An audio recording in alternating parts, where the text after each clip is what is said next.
Kwa hiyo sasa kuhusu heavy metal.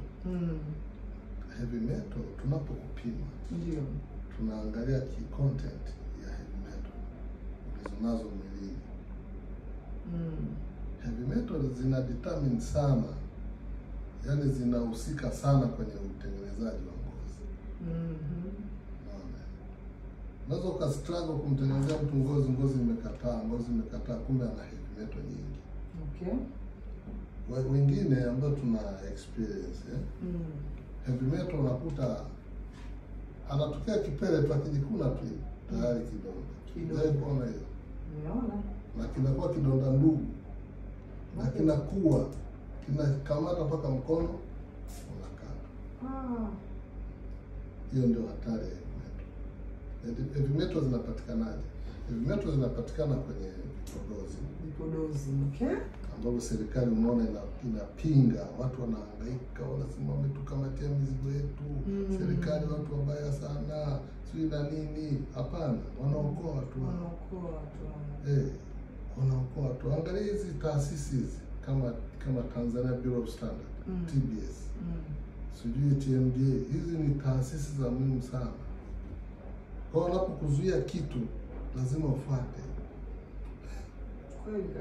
Kwa sababu makrini mengi yana mercury. Wewe utaachiwa wananchi wako watumie makrini ya mercury. Yani kweli. Unaelewa?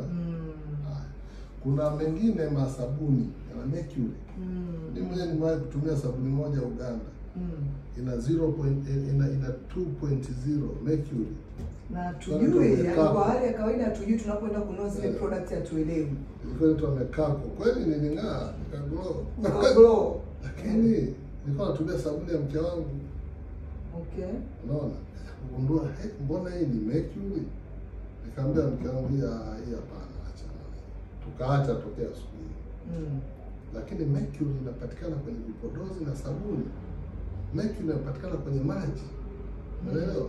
Maji ya kunywa haya, visima mnavyochimba, lazima upeleke kupima. Okay. Peleka kwenye taasisi maalum zipime maji. Kwa sababu haya maji yasipopimwa, hata ukiogea tu huwezi tengeneza ngozi. Baada ya kutakata una darken. Okay. Baada ya kutakata unazidi kuwa mweusi. Kumbe ni heavy metal mengi kwenye hao maji. Sasa wengine sisi hatupiki, hatunywi, ila tunamwagilia bustani, lakini tunafulia pia. Lakini na kuoga pia. Ndio. Tayari heavy metal nazo zile zinadisappear kwenye mwili wako haraka sana. Sawa jamani. Haya. Kingine kambale. Samaki. Wana mercury. Inategemea na kambale wa wapi, lakini wengi wana mercury. Unaelewa? Kwa sababu wale jinsi ukame unavyoingia wenyewe wanazidi kuzama chini. Kule wanakula mercury. Kwa kambale wana mercury. Ndio maana tunasema jamani, punguzeni matumizi ya samaki hasa wa kambale. Vinginevyo ni kwamba tujitahidi tule sato. Okay. Sawa? Kwa hiyo sasa ngozi ili kuitengeneza vizuri lazima upime, uangalie heavy metals kwa kipi. Unaelewa? Na pia sio hivyo tu, na kuhakiki pia mfumo wa ufyonzaji. Kwa heavy metal, mfumo wa ufyonzaji na lifestyle. Lifestyle maana tunaongelea vyakula. Hatuwezi kuwa tuko busy tunatengeneza ngozi yako glow, wewe unakula mabroiler. Chips. Na Coca-Cola mengi. Mawanga. Coca-Cola inabadilisha mwili, unakuwa na acid. Sasa wewe unaokunywa Coca-Cola tena unakula chakula unamezea na Coca-Cola, wewe sasa hatukuwezi kabisa, hata usijali. Utamaliza na hela zako bure. Wewe inabidi aache. Acha hiyo tabia kwanza. Ukishaacha hiyo tabia tukufundishe kula kachumbari. Kachumbari ni vitu vitatu. Nyanya, kitunguu na tango. Unamaliza. Katakata sahani yako nzuri. Kaa mezani mtoto akija. Unaweza ukaweka ndimu? Ndimu si shauri sana. Ukiweka ndimu lazima uweke bicarbonate. Sasa itakuwa sio kachumbari yote. Kwa hiyo inabidi tu ndimu weka pembeni. Chumvi kidogo. Chumvi sawa. weka chumvi kidogo, ukianza na kapilipili kwa mbali, safi. Gonga hiyo meli, na sio kidogo ile ya kuonja, kula sahani nzima. Kabla hata ya kula chakula. Kabla ya kula chakula, tanguliza salad. Hiyo kachumbari. Watu wengine wanafikiri kachumbari ni starehe. Sio starehe, ni dawa ile. Inatengeneza body pH. Huwezi kutibu ngozi kama body pH iko vibaya.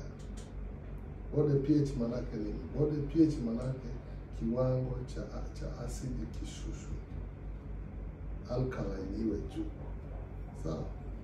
Hapo ngozi itakuwa nzuri, kucha zitamea, nywele zitamea. Watu wengine wanasema mimi na kipilipili jamani. Sio kipilipili.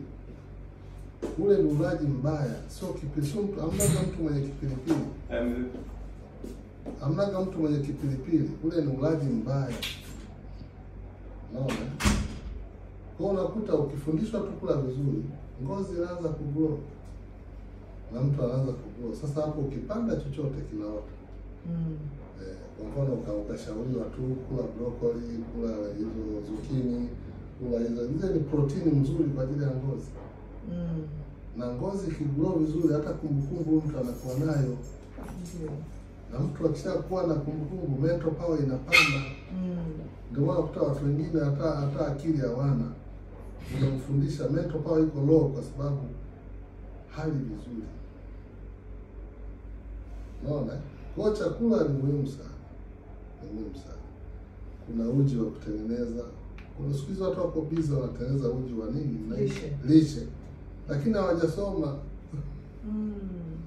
Kuwekea makaranga huko, anakuwekea sijui nini, anafikiri ndio lishe zenyewe hizo. Na vitu kibao. Wakati vitu ni vinne tu. Ambapo katika hivyo vitu vingine ni nini? Sikwambii. Nipe hela.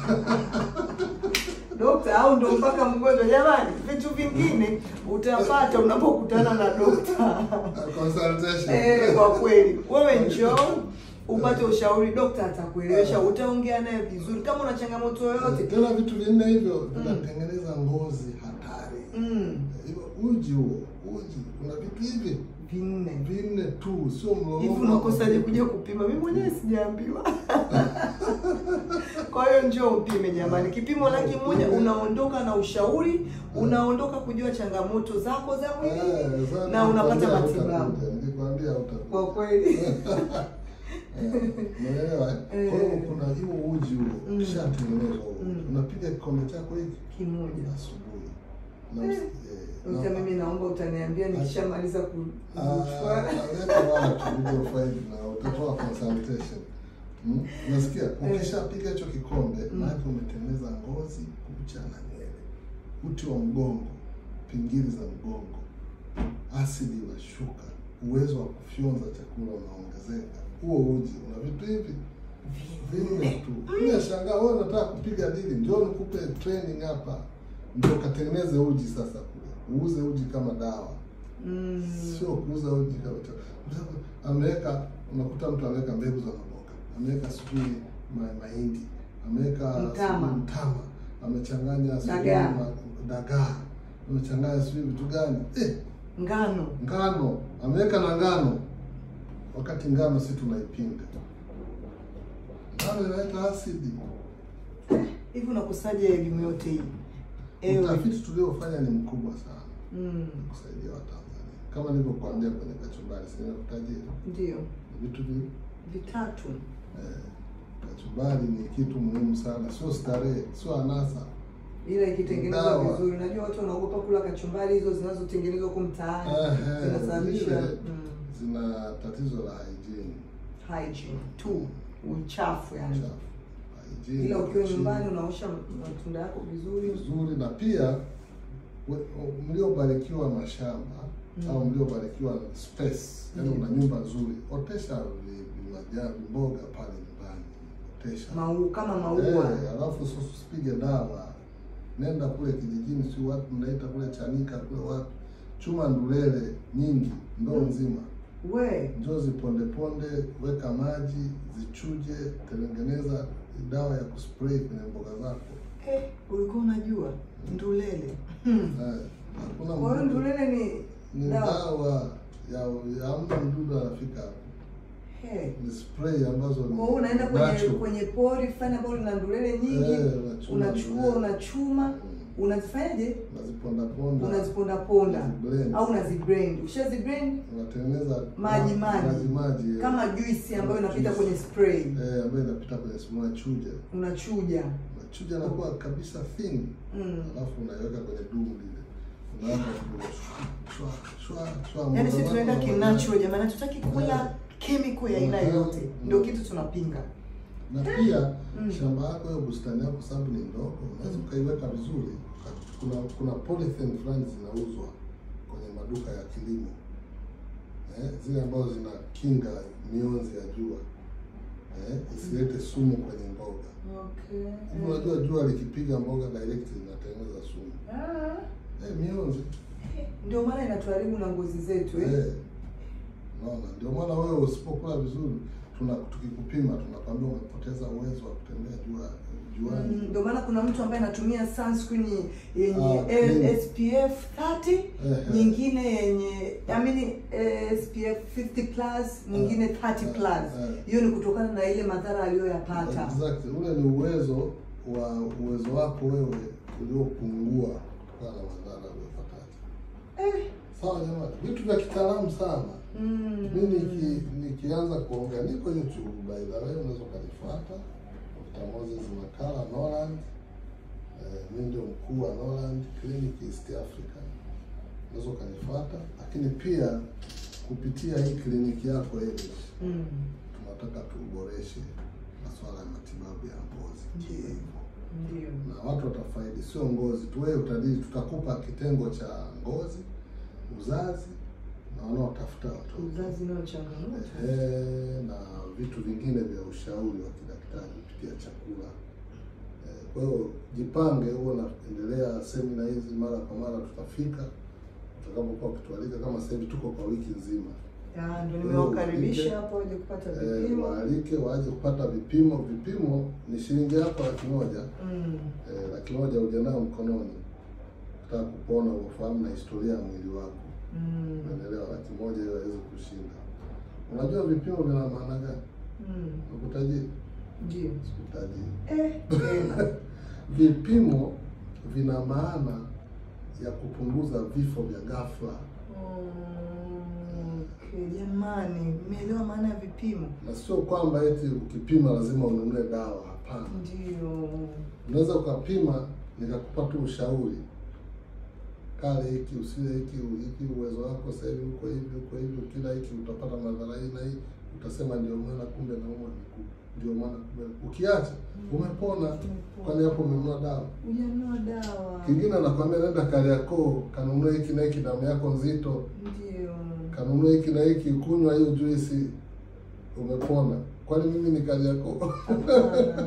Sasa unajua mtu anapokataa kuja kupima ni mtu ambaye yani hajajielewa bado. Hebu tuende na teknolojia. Sasa hivi kila kitu kiko mkononi. Dunia iko kiganjani. Njoeni kupima hata kama utanunua dawa. Njoo pima, tukutajie uwezo wa organi zako kwenye vyakula. Uanze kujiandaa mapema. Na utajikuta unakwepa hata. Kwa hiyo kumbe unakuta mtu labda ana pressure fulani au ana ugonjwa fulani ambao tunasikia labda mtu tu ameanguka amekufa, kumbe alikuwa anatembea na ugonjwa. Ndio. Ambao angekuja kupima akaugundua mapema akapata matibabu. Lakini kuna wengine wanakuambia mimi siwezi kupima. Yaani mimi nijijue na karibia kufa. Yaani nijue na hivi, unawaambiaje hao watu? Kifo cha ghafla. Maana anatafuta kifo cha ghafla. Kwa hiyo ina maana madhara yake ni yaani kupata kifo cha ghafla. Sudden death. Na mostly likely vinakuwa ni vifo vya utotoni. Sasa mtu 35, 40. Tayari corona yake imeshashiriki. Lakini una habari, umelala usiku umekoroma, asubuhi unapo unakimbia kwenye majukumu. Huko bafuni unaoga, ingia umeanguka bafuni. Nini? Kumbe damu ilikuwa iende. Tunajua mtu kalogwa. Nasema fulani aliniangalia vibaya jana. Kuanguka chooni, sisi kaanguka bafuni amelogwa. Fulani aliniambia nitakoma. Kumbe ni wewe mwenyewe vipimo hujapata. kujua hali yako ya kama wewe mzee amekuja amechanjwa machale kwa mamposa. Kama wewe sio uchawi. Ina maana kwanza hapo ameanza kwanza kwenda kwa waganga wa kienyeji, akapigwa machale, akamaliza. Bado hajapona, akabidi aseme Mungu nisaidie, Mungu niende kwa hawa manabii au watumishi, naweza nikasaidikika. Lakini bahati nzuri Mungu akampitisha kwa daktari. Sisi ni watumishi pia. Ndio. Ndio maana tumepewa uwezo wa kutambua maarifa ya kutambua ugonjwa. Mungu anasema watu wangu wanaangamia kwa kukosa maarifa. Ndio. Sisi tunakupa maarifa wewe, usiangamie kizembe. Ukasema ni mpango wa Mungu. Hakuna mpango wa mtoto. Ndio. Vingine tunavisababisha wenyewe. Vingine tunavisababisha wenyewe kwa kutokutafuta maarifa. Ndio. Mungu ameweka watu wake. Ameweka watumishi wa kuombea kiroho. Unapona kiroho. Unapona kiroho. Ameweka madaktari tunakutibu kimwili. Unapona kimwili. Usichanganye mambo. Okay. Ndio maana nikakwambia malaria njoo tukutibu. Nenda hospitali watakutibu. Magonjwa ya kansa, nini, figo, njoo tukutibu. Umeelewa? Mapepo peleka kwa mamposa. Kumbe ni vitu vya kuna kiroho, kuna kimwili. Vitu viwili. Siku hizi tumeanzisha by the way huduma makanisani. Ndio. Tunawaambia wakanisani kwamba pangeni na misikitini pia. Ndio. Pangeni kipindi cha afya. Muelimishe watu wasiangalie kosa maarifa. Kweli kabisa. Mungu ameweka maarifa ndani ya watu wake. Ndio. Ameweka maarifa ndani ya watumishi. Ndio. Wachungaji au mashehe nani. Ndio. Ameweka maarifa ndani ya sisi madaktari. Ndio. Ni watumishi. Kweli kabisa. Sasa unapokueleza neno langu, sijui nenda kaache hiki, fanya hiki, kula hiki, acha hiki, unasema huyu naye amekuwa kama janabi. Sasa kunywa bia moja. Kunywa bia moja au kunywa glasi moja ya wine kabla ya chakula. Sasa mimi na njaa na kunywaje wine kabla ya kula. Wine kabla ya chakula ni dawa. Wine baada ya chakula ni sumu. Sumu ya nini? Inatengeneza asidi. Yaani wine unatakiwa unywe kabla ya red wine. Red wine. Wewe uko mbali na salad, huwezi tengeneza salad. Kilichotakiwa pale kianze ni salad au kachumbari. Lakini hujaweza kutengeneza hivyo vitu, ule kwanza ndio chakula. Ndio. Kwa unachoshauriwa pale, unatakiwa glasi moja ya wine uigonge, yaani upige tap. Afu unakaa baada ya muda. Una empty stomach. Ukae dakika 20 au 15 ndio chakula kije, kula chakula. Sasa mbona kama sisi tumezoea kula, kwa mfano kwa kiafya, tumezoea kula chakula kwanza, alafu baadaye tunasema tunakunywa wine, yani chakula kinaenda kudigest, kusagika. Wale ambao hatuwezi kunywa glasi moja ya wine. Binadamu ulivyotengenezwa, ulitengenezwa na uwezo wa kusaga chakula chake wenyewe bila hata kukiongezea. Wewe huwezi kusaidia mwili kusaga chakula. Mwili umetengenezwa na enzymes. Na kila chakula kina aina yake ya enzyme ya kusaga chakula. Kwa mfano ukinywa maziwa, kuna enzyme inaitwa trypsinogen. Sawa, trypsin. Erepsin. Ukinywa maziwa erepsin inaachia enzyme inaitwa erepsinogen. Inayodili na nini? Na maziwa. Maziwa pekee akiisha yenyewe inarudi catalyst.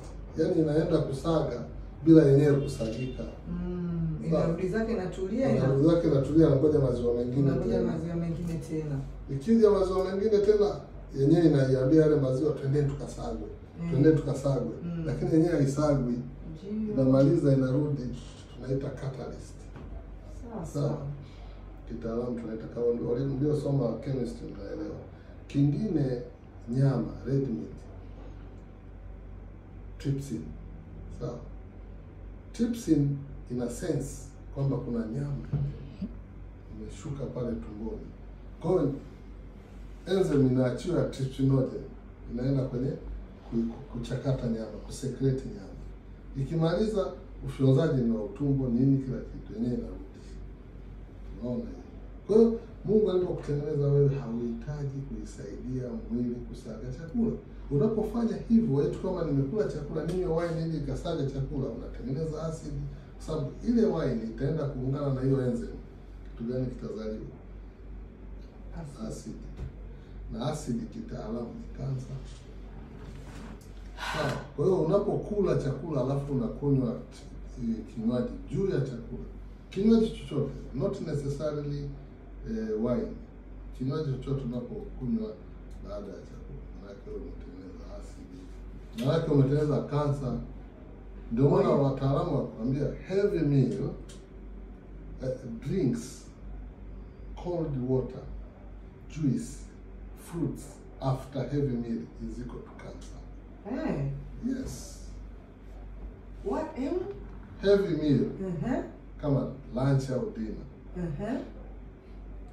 Heavy meal. Tuseme fruits.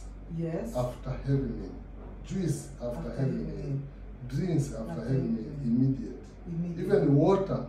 Cold water. Cold water immediately after heavy meal is equal to cancer. Is equal to cancer. Jamani, sisi ambao tunakula chakula, yaani umemaliza, sio umemaliza, uko katikati ya chakula, maji tena ya baridi na hili joto, nataka ya baridi, yani anaokaribia kuganda, is equal to cancer. Natengeneza kansa. Na kansa watu kila siku wanapata na kupona bila kujua. How?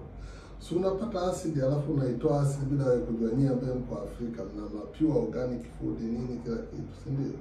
Kila saa mnapata kansa na mnaitoa kansa. Kila saa mnapata pasipo kujua. Bila kujua. Kwa sababu tuna hivi vyakula vyetu hivi vya asili. Vya asili. Kwa mfano kutoka hapa umekutana na tango, umepewa tango, umekula, umesafisha. Tuna maji ya nini anaitwa, maji ya ni madafu. Madafu mnakunywa hapo kwa ajili ya kiu. Dar es Salaam joto sana, umesafisha. Na wengine wanakunywa madafu hawaelewi hata umuhimu wa madafu. Umuhimu wa madafu ni nini? Actually madafu ukinywa kwa mtu ambaye sio mnywaji wa maji sana, unakuwa umeongeza maji mwilini kwa haraka na kiwango cha asidi cha sukari ambacho kinahitajika kwenye mwili. Mwili unahitaji sukari. Ndio.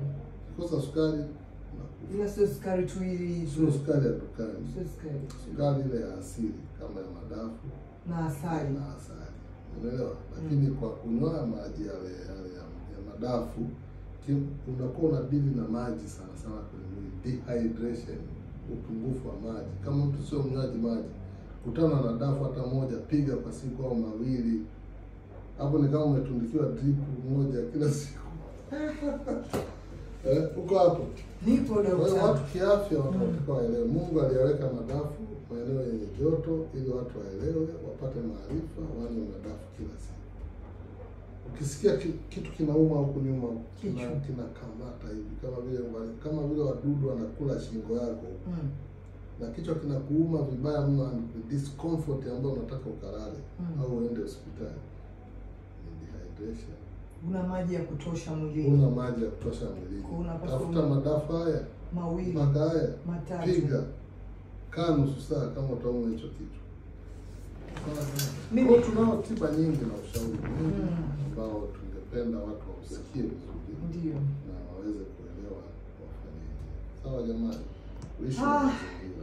Kweli dokta, nashukuru sana. Najua una mengi sana, ila mengi tutamuelezea mgonjwa atakapofika kulingana na changamoto zake.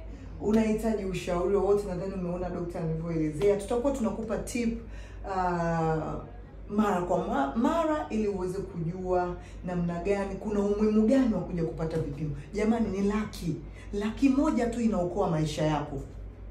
Laki moja tu inaokoa maisha yako wapendwa. Tunatumia hela nyingi sana. Tena tunasema ni unnecessary kwa vitu ambavyo yani sio vya msingi, lakini mwili ndio kila kitu.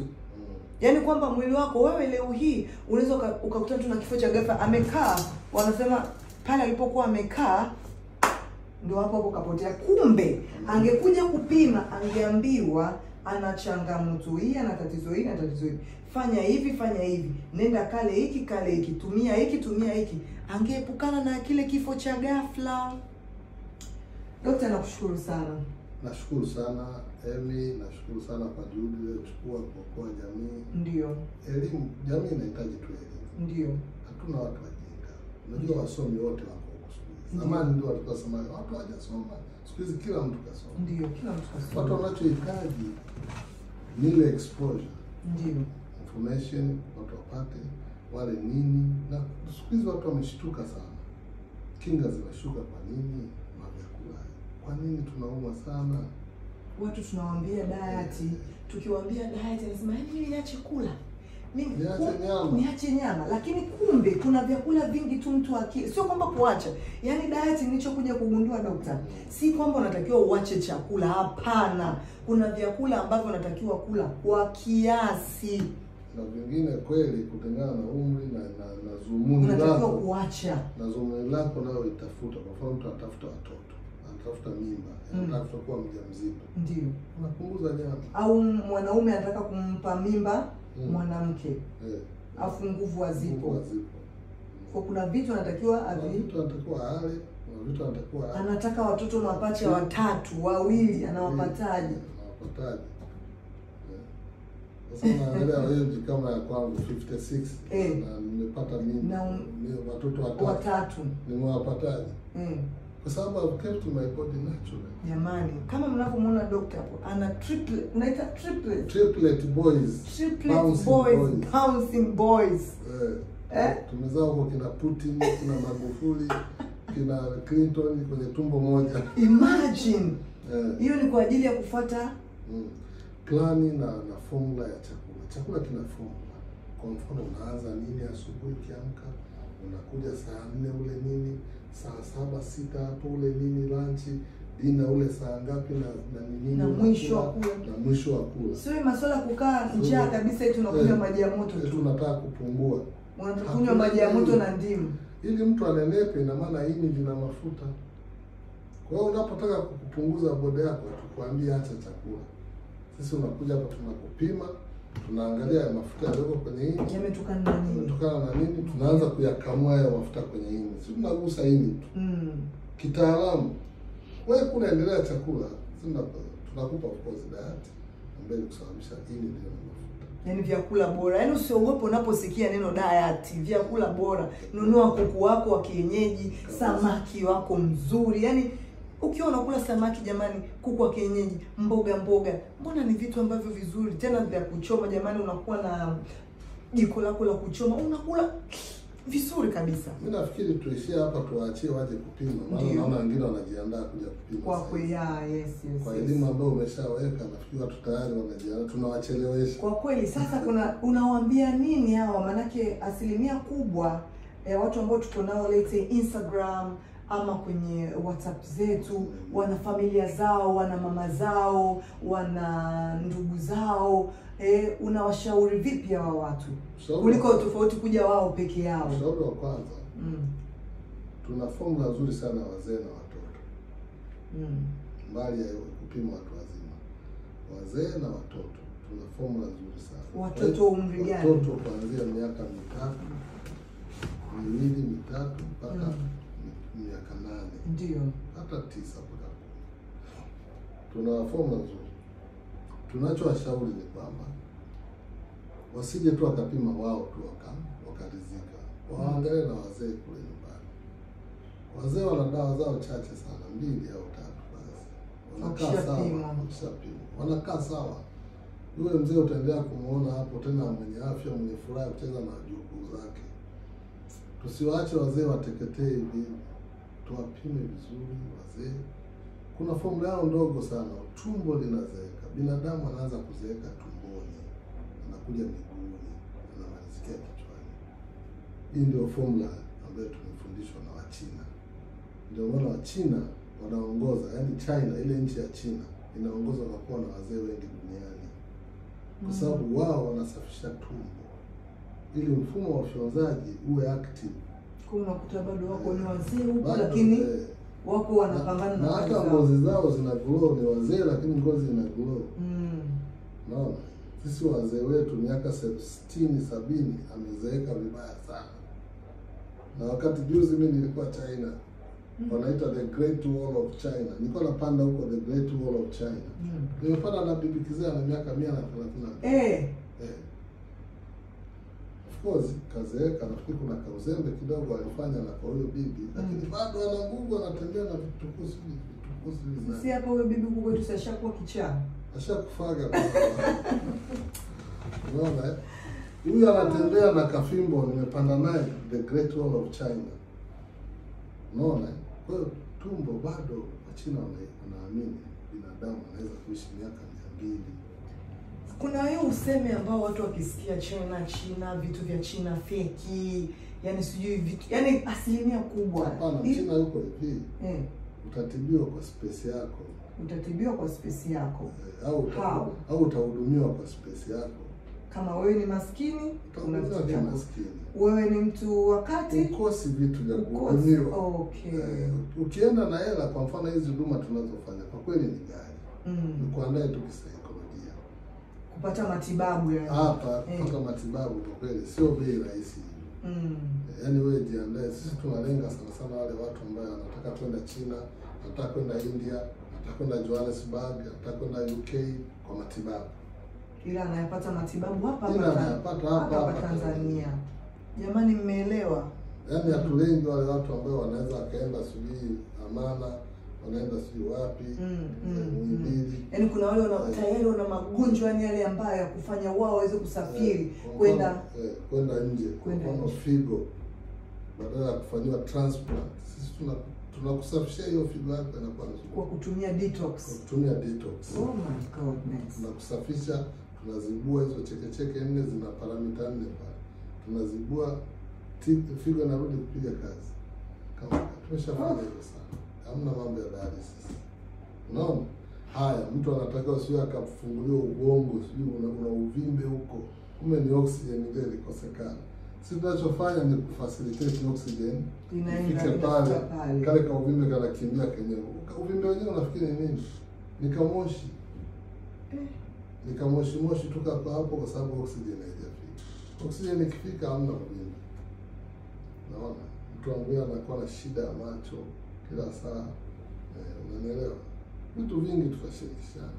Kwa hiyo ni msingi watu waje wapime, alafu tuweze kuangalia vyanzo vya tatizo. Jamani, naomba tuishie hapa. Tusije tukamaliza sana mautamu, alafu watu wakaishia kutuangalia kwenye TV tu kwa nini, alafu huko wakaacha kuja kupima. Ndio nasema formula ya uji study leo. Kwa kweli ukija utaipata formula yako. Hiyo ndio itakuwa ni dawa yako ya kwanza. Jamani, karibuni sana. Kama daktari alivyokuambia watakuwepo hapa ndani ya wiki moja. Wagonjwa wengine tumeshaanza kuwapima, na nashukuru sana kwa wale wateja ambao mmekuja, mmewaleta mama zenu, mmewaleta baba zenu. Ninawashukuru sana kwa kweli. Hamjajipendelea wenyewe, kwa sababu bila yule mama wewe usingekuwepo, bila yule baba wewe usingekuwepo. Kwa wale watu wa Arusha ambao wanahitaji hivi vipimo, soon tutawatangazia tarehe ya kuja kuweza kuwatibu Arusha. Kama daktari alivyokuambia, tutaenda Dodoma pia. Kwa hiyo naombeni mkae tayari. Kikubwa, kama unataka tuweze kuja kukupima, ni nyie kufanya booking zenu kwa kutuma hela shilingi 100 tu. Then tutaangalia wapi wako watu wengi, kama ni Dodoma ama Arusha tutaanza nao. Kwa hiyo wana Dodoma, wana Arusha, hizo ni sehemu ambazo mtakuja kupata matibabu katika ofisi zetu zilizopo Dodoma na Arusha. Kwa hivyo basi, unahitaji ya matibabu kutokana na the ulivyomsikia dokta, wewe toa 100,000 yako, tuma katika namba zetu za malipo, kisha tutaorodhesha majina yenu, tutaangalia tuanze na wapi. Je, Dodoma ndio wako watu wengi ama Arusha wako watu wengi? Tutaanza. Kwa hiyo tutawatangazia exactly tarehe, ila ni kutokana na wingi wenu ndio utakao tufanya tuweze kutoka Dar es Salaam tuweze kwenda Dodoma na Arusha. Kwa karibuni sana. Kwa maelezo zaidi mtaweza kutupigia simu na kufanya booking pia, kwa sababu dokta ana muda wake. Sio kwamba anakuwepo tu hapo kuanzia asubuhi tu hivi. Kama ikitokea leo kuna wagonjwa 3 wamefanya booking, atadili na wagonjwa 3. Baada ya hapo ataendelea na taratibu ya kuweza kutibu wagonjwa sehemu nyingine. Kwa muda ambao anakuwepo exactly kuanzia saa 5 mpaka saa 10. Lakini pia unaweza ukaja pasipo kufanya booking, ukakuta kuna foleni afu ukajikuta umeondoka pasipo kuhudumiwa.